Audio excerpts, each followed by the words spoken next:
Vijay sir, hello Vijay sir, இங்கே பாருங்க. முன்னாடிலாம் வந்து ஹிந்தி சினிமாவுக்கு போகிறது வந்து அவ்வளோ கஷ்டம் அப்படி சொல்லுவாங்க சில வருஷத்துக்கு முன்னாடி. ஆனால் இப்போ நிறைய இண்டஸ்ட்ரியிலேருந்து பீப்புள், டெக்னீஷியன்லேருந்து எல்லோரும் போயிருக்காங்க. இப்போது ஹிந்தி சினிமா தமிழ் ஆட்களை எப்படி மதிக்கிறாங்க? கேட்ரினா கைஃப், ராதிகா ஆப்தே மாதிரி ஆட்களோட ஒர்க் பண்ணும்போது உங்களோட எக்ஸ்பீரியன்ஸ் எப்படி இருந்துச்சு? அங்கே உங்களுக்கான ரெகக்னேஷன் எப்படி இருக்குது சொல்லுங்கள். முன்னாடி என்ன நடந்தது எனக்கு தெரியாது. ஆனால் நான் ஒரு 5 படம் பண்ணிட்டேன். நல்ல மரியாதையோடு நான் நல்ல டைரக்டர்ஸோட, நல்ல ஆக்டர்ஸோட ஒர்க் பண்ணியிருக்கேன். இந்த சென்ஸ் ரொம்ப கம்ஃபர்டபுளாக இருந்தேன். வேறு என்ன கேட்டீங்க? நான் இதுக்கு முன்னாடி சைரா நரசிம்ம ரெட்டின்னு அந்த சிரஞ்சீவி சார் படம் பண்ணும்போது அங்கே டீசர் லான்ச் போயிருந்தோம். அப்போ வந்து அப்போ பிரச்சனை யாரோ ஒருத்தன் கேட்டார், அந்த சவுத்துக்கு நார்த்துக்கான அந்த வால் இப்போ எப்படி இருக்குன்னு கேட்டாங்க. அப்போது அங்கே மேடையில் இருந்த யாரோ ஒருத்தர் சொன்னார், நான் பேர் தெரியல. இப்போ அந்த ஓடிடி இப்போ அந்த இதெல்லாம் வந்ததுக்கப்புறம் வந்து அப்படி ஒரு வாலே இல்லை, அது பிரேக் ஆகிடுச்சு அப்படின்னா அது ரொம்ப தெளிவாக தெரியுது. இப்போ தமிழ் மட்டும் இல்லை, நிறைய படம் எல்லாம் ஆல்மோஸ்ட் கன்னட படம், ஹிந்தி படம், தெலுங்கு படம், மலையாள படம், எல்லா மொழி படங்களும் ஆல்மோஸ்ட் இப்போது எல்லா லாங்குவேஜில் வருது. எஸ்பெஷலி 4 லாங்குவேஜில் வருது. தமிழ், தெலுங்கு, மலையாளம், கன்னடம், ஹிந்தி எல்லா லாங்குவேஜிலும் வருது.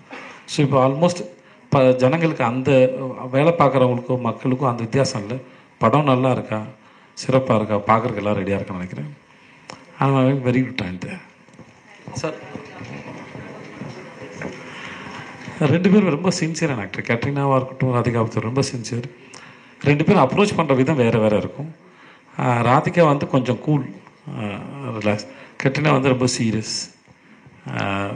பட் 2 பேரும் ரொம்ப both are very responsible actors.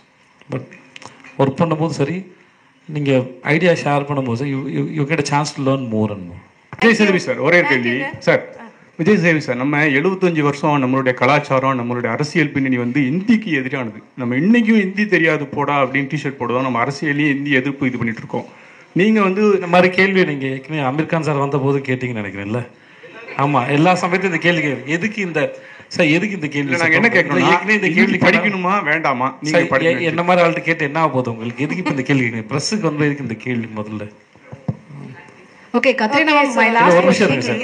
இல்லை, எதுக்கு இந்த கேள்வி உங்களுக்கு என்ன அப்படின்னா, நம்ம தமிழ்நாட்டில் திருப்பி ஒரு விஷயத்த சொல்லுவோம், ஹிந்தி வேண்டாம், ஹிந்தி படிக்க வேண்டாம் அப்பெல்லாம் சொல்லவே இல்லை சார். முதல்ல ஹிந்தி படிக்க வேணாம் நம்ம சொல்லவே இல்லை சார்.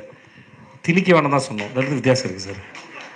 இங்கே யாருமே படிக்க வேணாம்னு சொல்லவே இல்லை சார். இங்கே படிக்க ஆளுங்களே கிடையாது. நீங்கள் கேள்வியே தப்பாக கேட்குறீங்க சார். அது தேவையில்லாத கேள்வியும் கூட இந்த இடத்துல. ஸோ யாருமே அது சொல்லவும் இல்லை. இங்கே படிச்சுட்டு தான் இருக்கிறாங்க, யாரும் அதை தடுக்கலை. அதுக்கான விளக்கம் நம்ம பிடிஆர் சார் இடத்துல கொடுத்துட்டு பாருங்க, தெளிவாக இருக்கும் உங்களுக்கு நினைக்கிறேன். தேங்க்யூ. Okay, thank you so